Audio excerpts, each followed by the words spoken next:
आता एक breaking news मध्ये ठाणे विधान परिषदेत एकनाथ शिंदे धक्का तंत्र वापरण्याची शक्यता आहे। आताची मोठी अपडेट समोर येत आहे। विश्वसनीय सूत्रांच्या माध्यमातून ही माहिती मिळते आहे। त्यामुळे विधान परिषद निवडणुकीसंदर्भात ज्या नाराजी नाट्य सुरू आहे त्यात महत्त्वाची अपडेट। बहुजन विकास आघाडीला शिवसेनेत विलीन करण्याचा प्रयत्न सुरू आहे।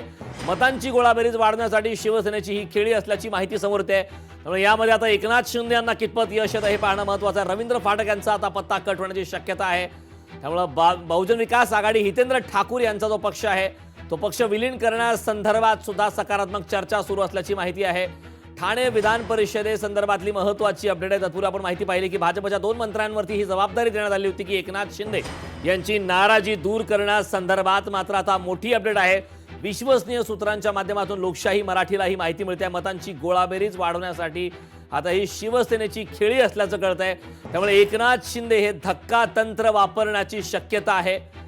यामध्ये एकनाथ शिंदेंना कितपत यश येतं, भाजपचा यानंतरचा काय प्रतिसाद असतो हे पाहणं महत्त्वाचं आहे। मात्र तुर्तास तरी विधान परिषद निवडणुकीचं बिगुल वाजलेलं आहे आणि त्याच संदर्भात विधान परिषद निवडणुकीमध्ये आता नाट्यमय घडामोडी पाहायला मिळतात। कारण मतांची गोळाबेरीज वाढवण्यासाठी आता शिवसेनेच्या माध्यमातून विशेष करून एकनाथ शिंदे यांच्या माध्यमातून ही खेळी सुरू आहे। रवींद्र फाटक यांचा पत्ता कट होण्याची शक्यता आहे।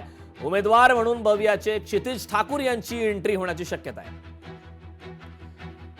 या संदर्भात ताजे अपडेट देण्यासाठी आपल्या प्रतिनिधी मीनाक्षी म्हात्रे आपल्या सोबत जोडलेत। मीनाक्षी, महत्त्वाची अपडेट आहे। आपण काही दिवसांपूर्वीच पाहिलं की बच्चू कडूंचा प्रहार पक्ष हा शिवसेनेमध्ये विलीन झाला आणि आता मात्र हितेंद्र ठाकूर यांचा बहुजन विकास आघाडी संदर्भात सुद्धा अशीच काहीशी चर्चा आहे। एकनाथ शिंदे धक्का तंत्र वापरण्याची चर्चा आहे। काय सविस्तर माहिती आहे याबाबतची? निश्चितच ठाणे पालघर विधान परिषद निवडणुकीमध्ये मतांची गोळाबेरीज वाढवण्यासाठी एकनाथ शिंदे धक्कातंत्र वापरण्याच्या तयारीत आहेत। खरं तर शिवसेनेकडून म्हणजे शिवसेना शिंदेच्या पक्षाकडनं रवींद्र फाटक यांचा पत्ता कट करून बहुजन विकास आघाडीला सोबत घेण्याची खेळी जी आहे ती खेळली जात असल्याचं सांगितलं जात आहे। आणि यासाठीच भव्याचे क्षितिज ठाकूर यांना थेट शिवसेनेत किंवा महायुतीतून उमेदवारी मिळण्याची जी जोरदार चर्चा आहे, याला कुठेतरी आपण पाहतोय की महायुतीमध्येच ठाणे विधान परिषदेच्या जागेवरून भाजप आणि एकनाथ शिंदे यांच्या पक्षात सध्या चुरस निर्माण झालेली असली तरी विद्यमान आमदार रवींद्र फाटक यांच्याऐवजी आता दुसऱ्या चेहऱ्याला संधी देण्याची जी रणनीती आहे ती आखली जात आहे। खरं तर मताधिक्य वाढवण्यासाठी एकनाथ शिंदे बहुजन विकास आघाडीचे क्षितिज ठाकूर यांना उमेदवारी देऊ शकतात आणि तशाच पद्धतीचा मास्टर स्ट्रोक जो आहे तो खेळू शकतात। सध्या क्षितिज ठाकूर यांच्या उमेदवारीमुळे वसई विरार पट्ट्यातील भव्याचे सगळेच मोठे संख्याबळ महायुतीच्या बाजूने वळवण्यासाठी याची मदत होऊ शकते आणि अशीच राजकीय वर्तुळामध्ये सध्या चर्चा सुरू आहे। त्यामुळे निश्चितच ठाण्यामध्ये या सगळ्याच घडामोडी घडत असताना महायुतीमध्ये आपण पाहतोय ठाणे विधान परिषदेच्या जागेवरून भाजप आणि एकनाथ शिंदे यांच्या पक्षामध्ये सध्या चुरस निर्माण झालेली आहे आणि निश्चितच रवींद्र फाटक यांच्या जागी यांचा पत्ता कट करून आता भव्याचे क्षितिज ठाकूर यांचं नाव जे आहे ते तिथे चर्चेला जात आहे। करण नक्कीच मीनाक्षी, मात्र भव्याकडून या संदर्भातलं काही स्पष्टीकरण, काही प्रतिक्रिया आले का? निश्चितच अद्यापपर्यंत या संदर्भात कोणतीही स्पष्टीकरण आलेलं नाहीये, पण ठाण्यातल्या या सगळ्याच खेळी पाहताना मात्र राजकीय वर्तुळामध्ये ही सध्या जोरदार चर्चा सुरू आहे।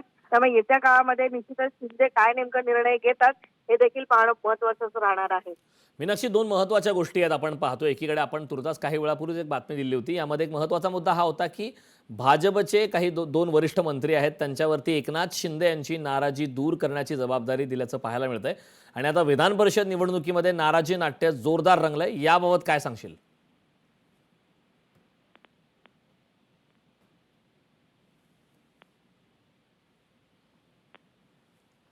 पुन्हा एकदा मीनाक्षीकडे जाणार आहे। मीनाक्षी, आपण पाहतोय की एकनाथ शिंदे यांची नाराजी दूर करण्यासाठी भाजपने 2 वरिष्ठ मंत्र्यांकडे ही जबाबदारी सोपवल्याची माहिती होती। नाराजी नाट्य, मोठ्या घडामोडी आता सध्या विधान परिषद निवडणुकीमध्ये पाहायला मिळत आहेत। याबाबतची काय सविस्तर माहिती आहे? काही तांत्रिक अडचणीमुळे मीनाक्षीशी आपला संपर्क होत नाहीये, मात्र आपण जी अपडेट पाहतोय बहुजन विकास आघाडी शिवसेनेत विलीन करण्यासंदर्भात चर्चा सुरू आहे। त्यामुळे प्रहार नंतर आता बहुजन विकास आघाडीची सुद्धा शिवसेनेमध्ये एंट्री होणार का, शिवसेनेत विलीन होणार का हे पाहणं महत्त्वाचं आहे। मात्र तुर्तास तरी नाट्यमय घडामोडी या विधान परिषद निवडणुकीमध्ये पाहायला मिळत आहेत। ठाण्यामध्ये विशेषतः आपण पाहतोय मागची लोकसभा असेल, विधानसभा असेल, नेहमीच भाजप आणि शिवसेनेमध्ये एक सुप्त संघर्ष राहिला होता आणि विधान परिषद निवडणुकीच्या निमित्ताने आता तो पुन्हा एकदा पाहायला मिळतो। लोकशाही मराठी ऐका पहा जागरूक रहा.